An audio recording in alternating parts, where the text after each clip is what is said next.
الله مخلصا له الدين. بسم الله الرحمن الرحيم. السلام عليكم ورحمة الله وبركاته.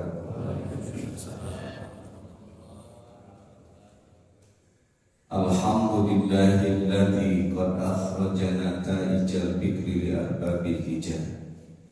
أشهد أن لا إله إلا الله الملك الهدى، وأشهد أن محمدا عبده ورسوله الذي لا ينطق عن الهوى إن هو إلا وحي يوحى. اللهم صل على سيدنا محمد نور الهدى وشمس الضحى وبدر الدجى وعلى آله وأصحابه أهل التقى والنجاة. أما بعد، قال الله تعالى في كتابه الكريم وهو أصدق القائلين: أعوذ بالله السميع العليم من الشيطان الرجيم. بسم الله الرحمن الرحيم. الذين آمنوا وهاجروا وجاهدوا في سبيل الله بأموالهم وأنفسهم أعظم درجة عند الله وأولئك هم الفائزون. وقال أيضا: ربي هب لي حكما وألهمني بالصالحين واجعلني لسان صدق في الآخرين واجعلني من ورثة جنة النعيم. Al-ayah Sadaqallahul Azim. Al-Mukarramun, para kiai, para ustadz, para ajengan, wabil khusus seluruh pengurus DKM Mukhlisina Lahuddin yang tidak bisa saya sebut satu persatu, insya Allah semuanya saya cintai, saya hormati dan Allah muliakan. Hadirin wal hadirat jamaah sholat subuh yang berbahagia. Sehat semuanya, ibu-ibu, bapak-bapak, siap mengikuti kajian? Masih ada yang ngantuk? Lanjutkan pokoknya. Selamat tahun baru 1446 Hijrah. Mudah-mudahan di tahun baru kali ini derajat kita semakin tinggi di hadapan Allah. Amin. Dan mudah-mudahan kita dinyatakan sebagai kaum yang pemenang, bukan kaum yang pecundang.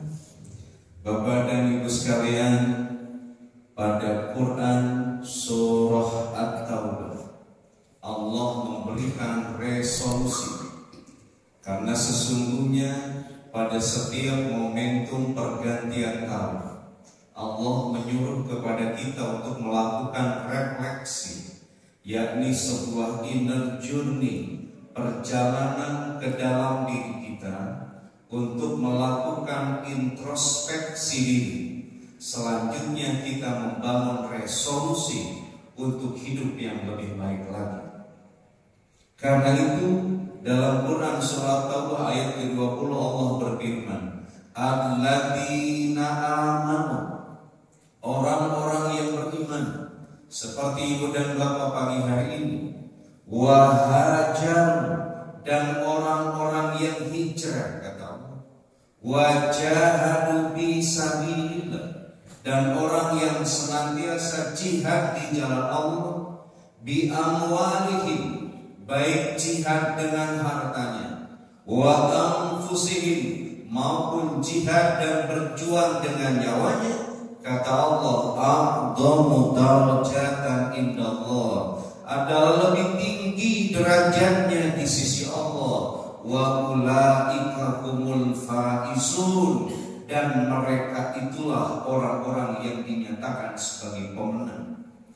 Jadi dalam spirit ayat tadi, bila pada momentum pergantian tahun hijrah kali ini kita mendamba menjadi orang yang ditinggikan derajatnya oleh Allah, kita mendamba menjadi orang-orang yang pemenang, bukan orang-orang yang pecundang, maka resolusinya ada 3. 1, aman, kita harus beriman. 2, wahajar, kita harus hijrah.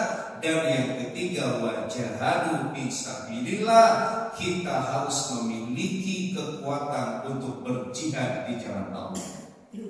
Bapak dan Ibu sekalian, resolusi pertama untuk hidup yang bertabur derajat dan kemenangan adalah aman.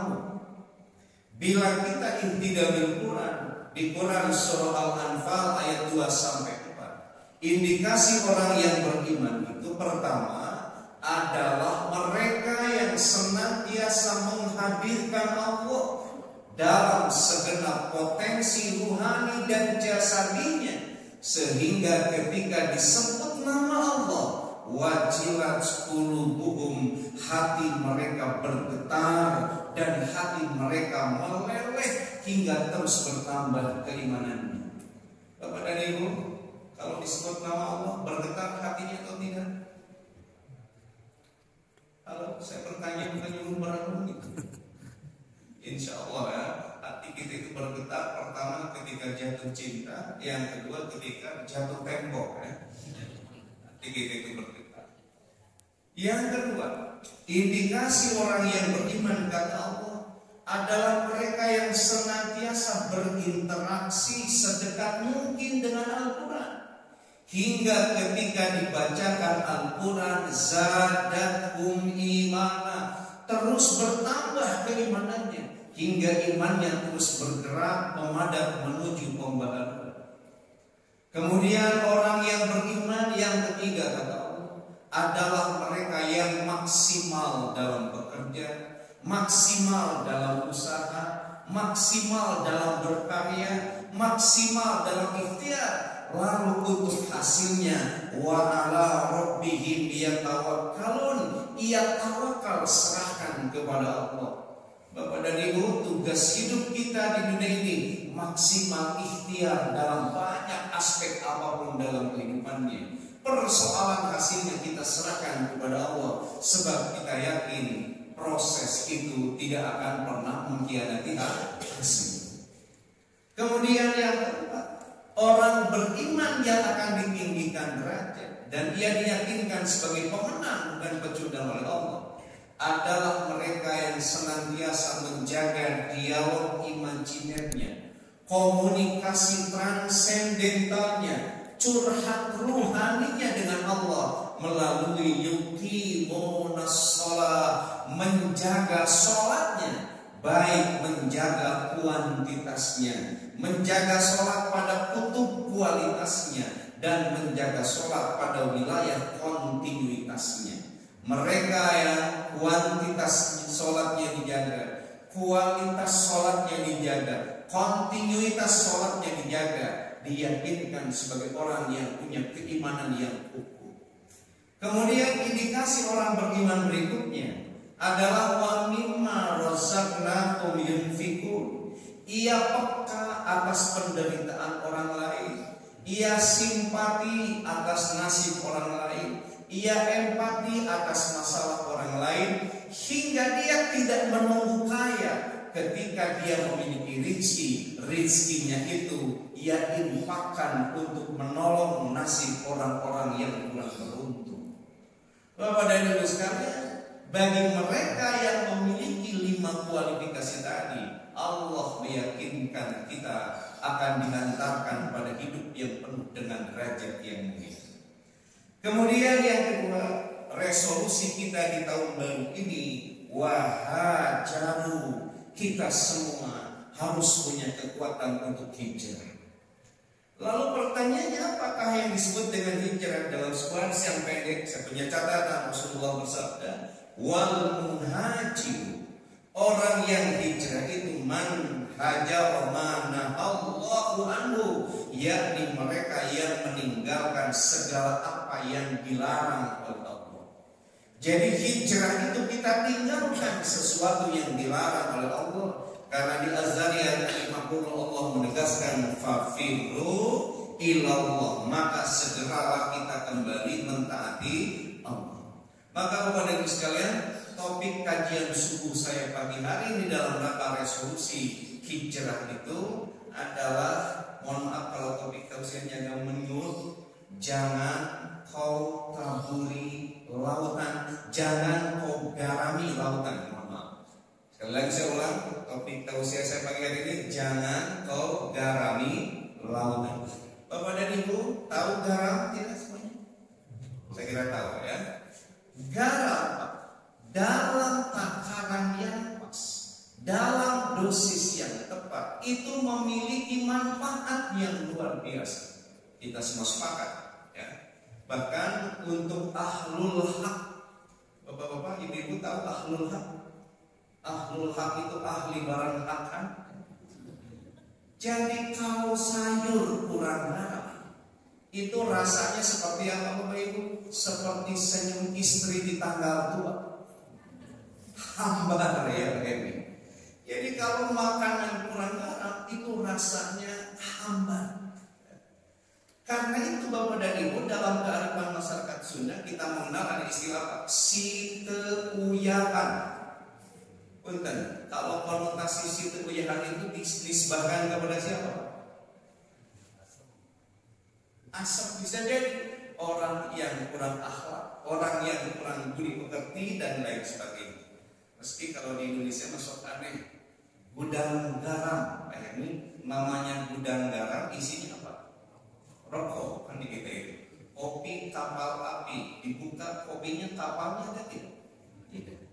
Kopi luwak, dibuka kopinya, luwaknya ada atau tidak ada? Tidak ada. Kopi susu, dibuka kopinya, susunya ada tidak ada? Tidak ada. Terus apa? Susu cap beruang, dibuka susunya, beruangnya ada tidak ada? Satu lagi Pak Elmi, sarung gajah duduk, dibuka sarungnya, gajahnya ada tidak ada? Yang ada pula lainnya ya. Bapak Ibu sekalian.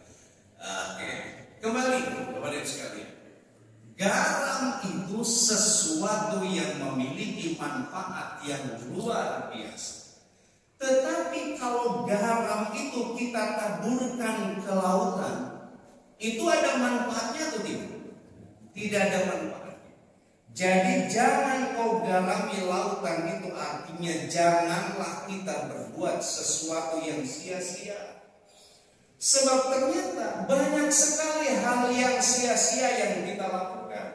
Kita sudah melakukannya sepenuh hati, kita sudah melakukannya secara maksimal, tetapi ternyata di hadapan Allah begitu nihil, hingga kita sampai pada pameo capek gawe ke Allah Subhanahu wa taala berfirman sebagai penghantar dalam Quran surah Kahf ayat 103 sampai 104. Kata Allah, "Qul," katakanlah, "hal nunabbiukum bil akhsarina a'mala." Apakah akan kami beritahu kepadamu tentang orang-orang yang paling rugi perbuatannya? Kata Allah, ada orang yang rugi perbuatannya. Siapakah mereka? Alladzina dhalla sa'yuhum bil hayatid dunya, yakni mereka yang telah sia-sia perbuatannya ketika di dunia. Jadi manusia rugi itu adalah manusia yang seluruh perbuatan di dunianya itu sia-sia. Padahal wa hum yahsabuna annahum yuhsinuna sun'a, padahal dia sudah menyangka telah benar-benar berbuat baik. Banyak di antara kita yang sudah mendeklarasikan diri, saya sudah sholat, saya sudah zakat, saya sudah puasa, saya sudah membangun infrastruktur, saya sudah membangun masjid. Setiap kita mendeklar sudah memiliki amal yang begitu luar biasa. Tetapi dalam Al-Quran ayat 23 Allah berfirman, wa qadimna ila ma'amilu min amalin, dan aku hadapi semua amal yang mereka klaim telah berbuat begitu baik itu, faja'alnahu haba'an mansura, dan aku menjadikan amalnya itu seperti debu-debu yang berterbangan. Bapak dan Ibu, banyak orang menganggap sudah sholat, sudah zakat, sudah puasa, sudah haji, sudah banyak amal yang lain, tetapi di hadapan Allah haba'an mansura, amal itu seperti debu-debu yang berterbangan. Karena itu di sela-sela perkuliahan ada mahasiswa saya yang bertanya, kepada ibu sekalian, saya suka pada anak mahasiswa yang bertanya. Saya silakan kamu bertanya, tapi dengan syarat pertanyaannya harus berat. Sebab semakin berat pertanyaan, semakin mudah jawabannya. Teuing teu nyaho. Ketika mahasiswa saya bertanya tentang kalau yang menciptakan lampu listrik ini siapa ya, Bro? Masih ingat tidak? Thomas Alva Edison. Dia menciptakan lampu. Karena lampu ini kita bisa terang beribadah hari ini. Karena listrik yang ditemukan Thomas Alva Edison ini, Masjidil Haram dan Masjidil Nabawi, Roma itu begitu menyala terang. Karena listrik itu banyak sekali manfaat yang didapatkan. Tapi namun di akhir hidupnya dia tetap saja masih ateis. Pertanyaan kata mahasiswa saya, apakah Thomas Alva Edison yang sudah mencipta sesuatu yang bermanfaat itu akan masuk surga atau masuk neraka?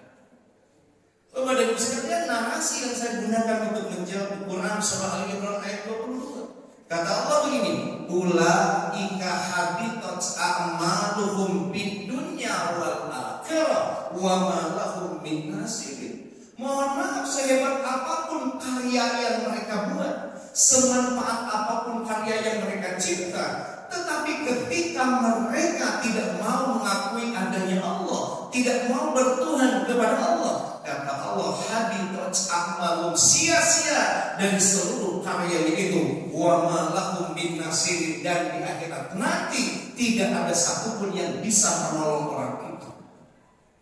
Bapak dan Ibu sekalian, bahwa betapa banyak sekali manusia yang berkarya, tetapi karena satu dan lain hal Allah tidak mau menerima karya hebatnya itu, bahkan diyakinkan di akhirat nanti tidak ada satupun yang menolong. Jadi habaan mansur, sia-sia amalnya itu, persis seperti menggarami lautan, persis seperti debu-debu berterbangan. Bapak dan Ibu sekalian, apa saja sesungguhnya hal yang bisa membuat semua tabungan amal kita itu menjadi sia-sia? Saya mencatat hadis cukup panjang, Bapak dan Ibu sekalian. Hadis ini menurut Syekh Albani, salah seorang kritikus yang suka mengkritik hadis fikih yang doibkan, sekalipun dalam hal hadis ini ia menyatakan sahih. Rasulullah bersabda begini, la a'lamanna aqwaman min ummati ya'tuna yaumal qiyamah. Kata Rasul, sungguh aku telah mengetahui bahwa ada salah satu dari kaumku yang datang pada hari kiamat menghadap Allah bihasanatin, membawa amal kebaikan. Rasul menggambarkan amsali jibali tihamat fiddan, amal kebaikan itu saking banyaknya persis seperti gunung Tihamah yang berwarna putih. Ada kaum dari umat Kanjeng Nabi datang pada Allah pada hari kiamat membawa amal kebaikan, saking banyaknya amal kebaikan itu seperti gunung Tihamah yang berwarna putih. Mohon maaf, saya belum mencari gunung Tihamah itu mana, tapi saya bisa menduga bahwa setiap gunung itu pasti besar. Bapak-bapak, ada gunung yang kecil kan? Ada. Gunung apa? Ini malam Jumat Bapak suka naik gunung ya? Kecil.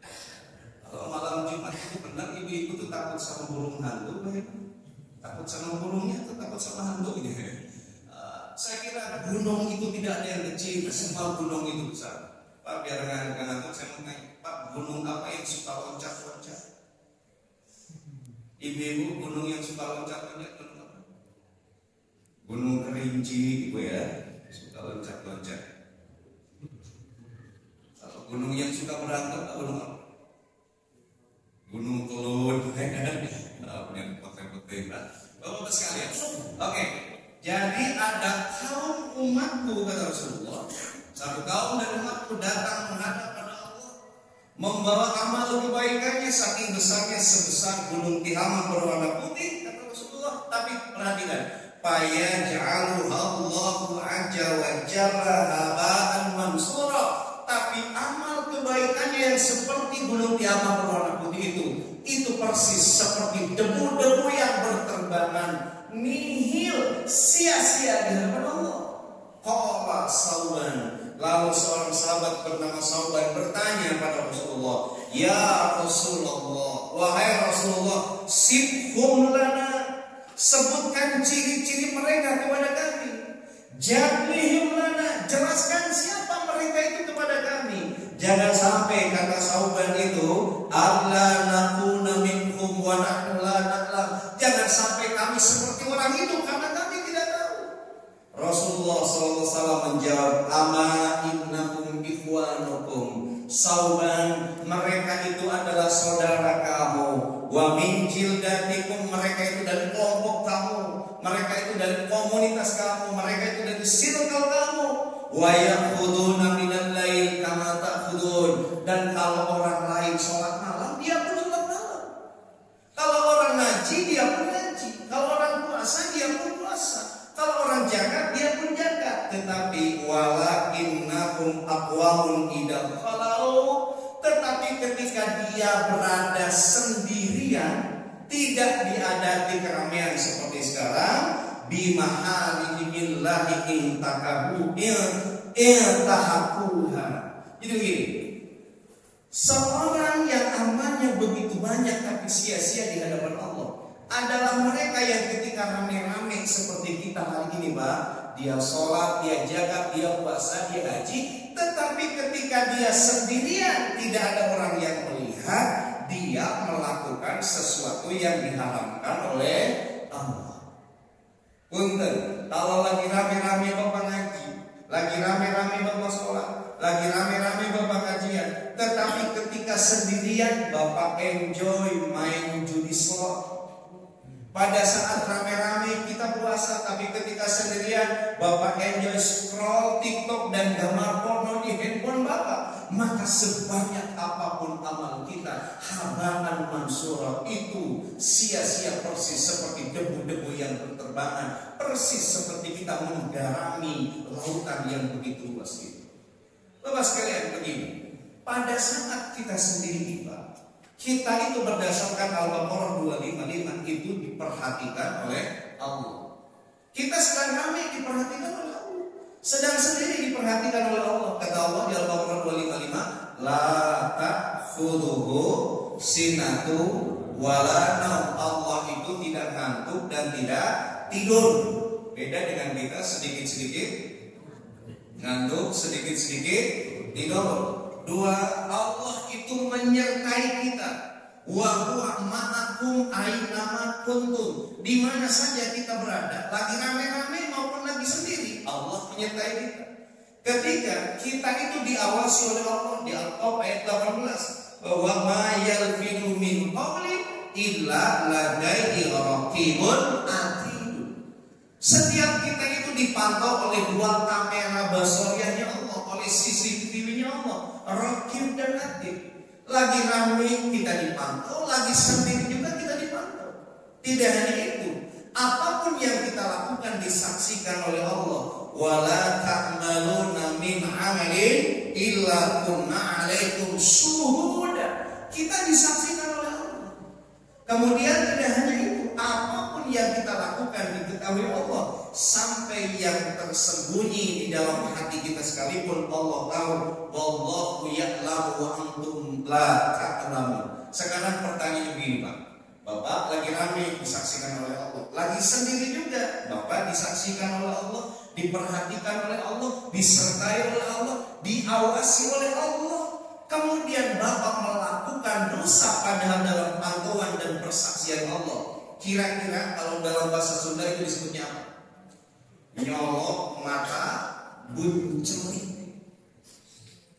Kata Imam An-Nablusi, pada saat kita berada di ruang privat, di ruang sendiri, saat itu Allah rindu mendengarkan istighfar kita. Pada saat Bapak sendiri tidak rame-rame, Allah rindu mendengarkan kita tasbih kepada Allah. Allah rindu mendengarkan kita tahlil kepada Allah. Allah rindu mendengarkan kita wirid dan doa istighfar kita kepada Allah. Sementara di kesendirian itu kita berbuat dosa, maka mohon maaf sebesar gunung Tihamah sekalipun amal baik kita itu menjadi sia-sia di hadapan Allah. Karena itu Bapak dan Ibu, hati-hati dengan kesendirian. Pak Dr. Nasir, kemarin saya baca salah satu riset sederhana anak kami di KPI. Pertanyaan risetnya itu pada bapak-bapak ini, apa yang dilakukan di kesendirian dengan handphonenya?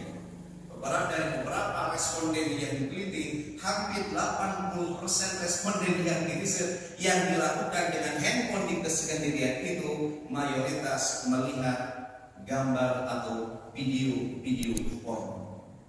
Karena itu hati-hati Bapak Ibu sekalian dengan gadget, dengan smartphone yang Bapak Ibu miliki semuanya, jangan sampai itu menghancurkan seluruh tabungan amal kebaikan kita.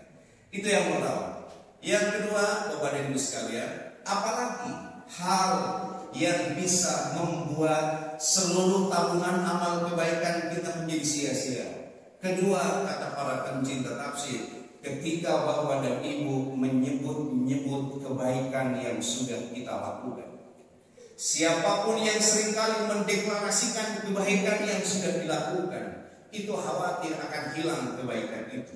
Sebagai inspirasinya di Quran surah Al-Baqarah ayat 264 Allah berfirman, Ya ayyuhalladzina amanu, wahai orang-orang yang beriman, la tubtilu shadaqatikum bil manni wal adha. Janganlah kamu menyebut-nyebut kebaikan yang telah kamu lakukan itu, apalagi dibarengi dengan menyakiti hati orang yang menerimanya. Jadi jangan sampai kita menyebut-nyebut sedekah yang kita lakukan, kemudian kita sakiti orang yang menerima sedekah kita. Kenapa? Kallati yunfiqu ma lahu ri'an nas. Perumpamaan itu seperti orang yang infak, dasarnya bukan karena Allah tapi dia semata-mata, dasarnya bukan karena persoalan hari akhirat nanti. Kalau begini, bila kita berbuat baik lalu disebut-sebut, apalagi sakiti hati penerima orang dari kebaikan kita. Bila kita infak bukan karena Allah, perumpamaannya Bapak dan Ibu sekalian, kama sali sofwanin alaihi turab fa asabahu wabilun fatarakahu soldan. Jadi kalau Bapak berbuat baik, disebut-sebut kebaikan itu, persis seperti infak yang bukan karena Allah. Perumpamaan hal itu seperti Bapak menaruh tanah di atas batu yang licin, kemudian datanglah hujan yang lebat. Pertanyaannya, apakah tanah di batu licin itu akan ada atau tidak ada? Tidak ada. Jadi kalau sudah berbuat baik, jangan disebut-sebut. Masjid ini kalau tidak ada saya, tidak ada apa-apanya. Madrasah ini kalau tidak ada peran saya, tidak ada apa-apanya. Sedekah, kullu ma'rufin shadaqatun, setiap kebaikan itu adalah sedekah. Itu jangan seringkali kita sebut-sebut. Biarkan saja manusia, biarkan saja Allah dan sejarah mencatat kebaikan itu, jangan terlalu sering disebut-sebut.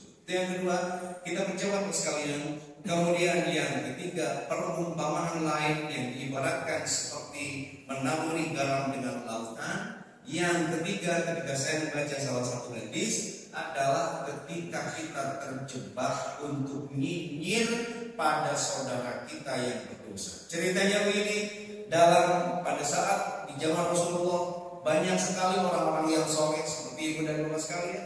Tiba-tiba ada seorang yang soleh itu melihat saudaranya gemar sekali berbuat dosa. Lalu dia nyinyir pada semuanya yang berbuat dosa itu dengan bersumpah atas nama Allah.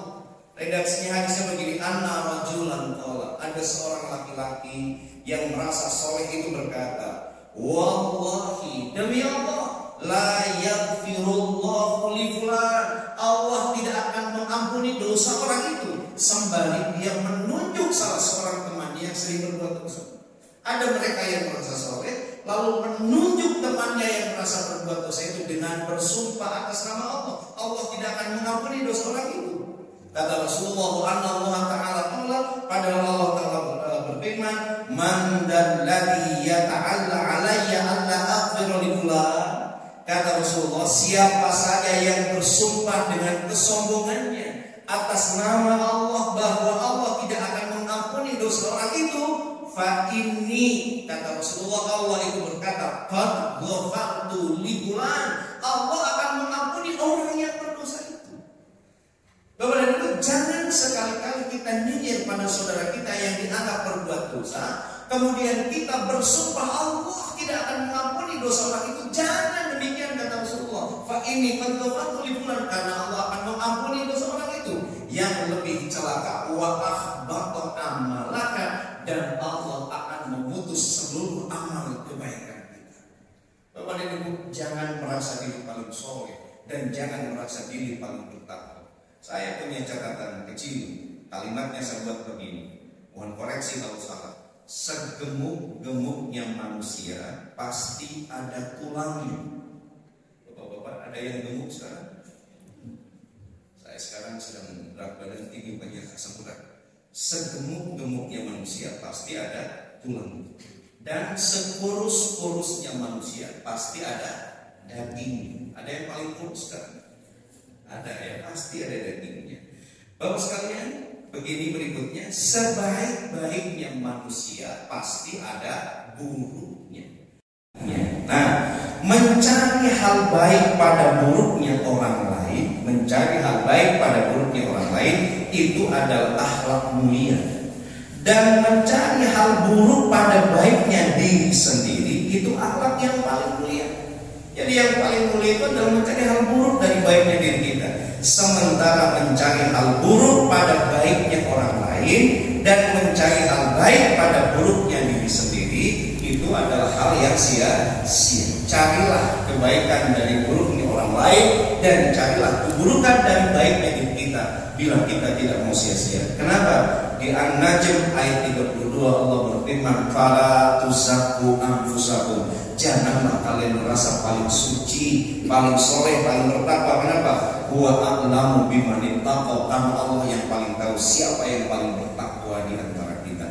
Sia-sia kalau kita merasa paling takwa, merasa paling soleh, lalu gemar menyalahkan orang lain. Yang terakhir, Bapak dan Ibu sekalian, saya ingin menyatakan pendapat Utsman bin Affan. Kata Utsman bin Affan, hal yang sia-sia itu apa saja yang harus kita hindari? Pertama, alimun la yus'alu anhu alimun. Orang alim yang tidak ditanya mengenai ilmunya. Jadi kita salah bertanya. Bertanya bukan pada ahli ilmu, tapi bertanya kepada orang yang viral. Bapak Ibu sekalian, efek dari media sosial sekarang, kata salah seorang peneliti, media sosial itu menghilangkan kepakaran. Jadi yang dikejar di medsos sekarang bukan orang yang profesional, tetapi orang yang viral. Suatu ketika, akhirnya saya sudah pernah ngisi pengajian di Jawa Barat. Salah seorang petingginya itu marah-marah kepada para dokter yang belum beradaptasi dengan media sosial. Sebab media sosial sekarang banyak dikuasai oleh orang tertentu yang mengklaim bisa menyembuhkan penyakit tertentu hanya dengan sebut saja beberapa resep tertentu. Tiba-tiba itu menjadi viral. Padahal sesuatu dianggap bisa menyembuhkan setelah diriset tahunan di laboratorium. Sementara publik sekarang begitu percaya pada akun itu. Maka media sosial itu berhasil memberi pengetahuan pada umum dengan pengetahuan yang salah. Karena itu kita sekarang sering berkali bertanya bukan pada orang yang profesional, tetapi kepada orang yang viral, karena dia beradaptasi dengan media. Maka saya sekarang sepakat kalau nulisin Alhamdulillah ini di antara masjid yang produktif, mengupload terus menerus materi-materi kajian supaya ini menjadi salah satu rujukan siapapun yang ingin tahu tentang ilmu keagamaan, bukan hanya bertanya pada mereka yang adaptasi dengan media sosial asal viral tapi sangat ilmunya itu kira-kira tidak jelas, masalahnya tidak jelas, kuliahnya tidak jelas dan lain sebagainya. Maka kata Allah, "Fas'alul ahla dzikri in kuntum la ta'lamun." Harus bertanya kepada ahli ilmu. Sebab kalau tidak bertanya pada ahli ilmu itu sia-sia. Yang kedua, wa ilmun la ya'malu bihi. Yang sia-sia itu Bapak dan Ibu punya ilmu tetapi tidak dimanfaatkan. Bapak dan Ibu sekalian, mana ukuran ilmu yang bermanfaat? Kata siapa yang menjalankan kitab Al-Ruh itu, dia bilang ukuran ilmu yang bermanfaat itu ketika ilmu itu bisa membawa kita takarrub kepada Allah. Mohon maaf Bapak, sebanyak apapun gelar akademik yang kita miliki, tapi itu membawa kita ba'idun min Allah, itu ukuran ilmu kita tidak bermanfaat.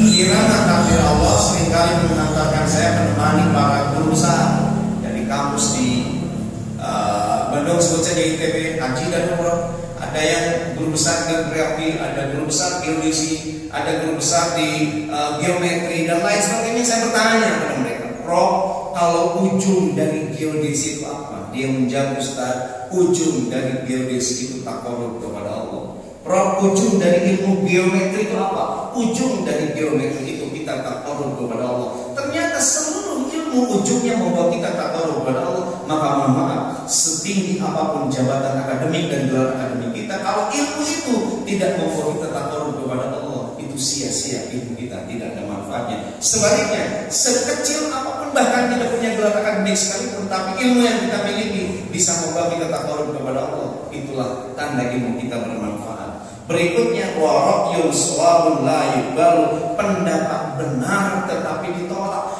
Ada orang yang benar pendapatnya tapi kita tolak, hidup kita sia-sia.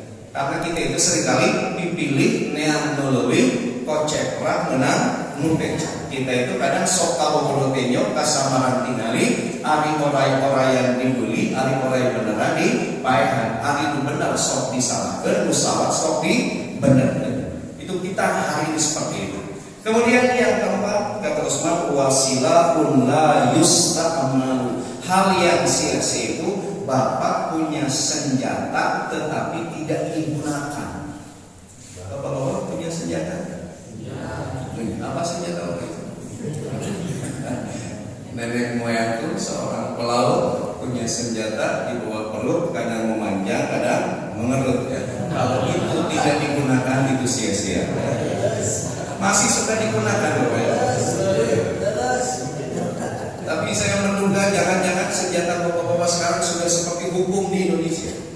Hukum di Indonesia itu susah tagak ya, hingga tidak digunakan. Kemudian yang kelima, yang terakhir, kata Utsman bin Affan, hal yang sia-sia itu wa masjidun la yusalli fihi. Ada masjid tapi kita tidak sholat di dalamnya, sia-sia. Bapak dan Ibu sekalian, sebanyak apapun kita membangun masjid tapi kosong dan orang yang memakmurkannya, itu bisa menghantarkan hidup kita sia-sia. Bapak dan Ibu sekalian, jangan terlalu jauh hijrah kita pada tahun ini. Mari kita hijrah dari sesuatu yang sia-sia kepada sesuatu yang bermakna. Jangan sampai tabungan amal kebaikan kita, karena tadi misalnya kita seringkali berbuat maksiat di sendirian, kita seringkali mengklaim diri kita paling soleh, kita seringkali menyebut-nyebut amal kebaikan kita, akhirnya seluruh tabungan kita habaan mansura, persis seperti debu-debu yang berterbangan. Mudah-mudahan tahun baru kali ini membawa semangat baru pada kita. Pertama, untuk terus memperbarui keimanan kita. Yang kedua, untuk hijrah dari hal yang sia-sia pada hal yang bermakna. Mudah-mudahan juga Allah memberikan kekuatan kita untuk terus berjihad, berjuang, paling tidak berjuang untuk memperkokoh dan memperkukuh keimanan, dan berjuang untuk meninggalkan hal yang tidak sia-sia hingga a'dhamu darajatan inda Allah, derajat tinggi kita di hadapan Allah kita raih. Wa ulaika humul faizun, dan kita semua adalah orang-orang yang layak baik kemenangan. Amin ya Allah ya rabbal alamin. Itu saja yang bisa saya sampaikan. Terima kasih atas segala perhatian. Mohon maaf atas segala kekurangan. Terakhir, mari kita sama-sama berdoa mohon pada Allah Subhanahu wa taala. Mudah-mudahan Bapak Ibu sekalian apa yang menjadi hajat dan cita-cita kita dikabulkan oleh Allah Subhanahu wa taala. Allahumma shalli wa sallim ala sayyidina wa habibina syafi'ina maulana Muhammad wa sallim radhiyallahu tabaraka ta'ala wa risalatina sabi Rasulillah ajma'in. Alhamdulillahi rabbil alamin. Hamdan wa ni'ama wa yukafi majidah. Ya Rabbana lakal hamdu innaka antas sami'ud du'a. Allahumma shalli ala nuril anwar was-sirril asrar wa tiryaqil ayat wa miftahi babil yasar sayyidina wa maulana Muhammadin al-muhtad wal athhar wa sallallahu ya adadani amin la yudhar. Allahumma ighfir lana dhunubana wa liwalidayna warhamhum kama rabbuna shighara. Allahumma tawwil umurana bi ta'atillah was-sahih ajsadana wa nawwir qulubana wa tsabbit imanana wa ahsin a'malana wa fassih lisanana wa qdi hawaijana bi rahmatika ya arhamar rahimin.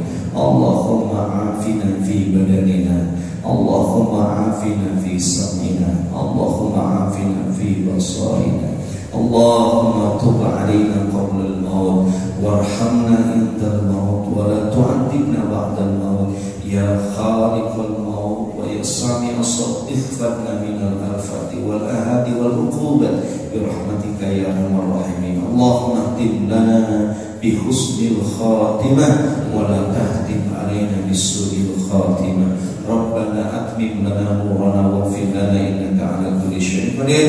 Rabbana atina fid dunya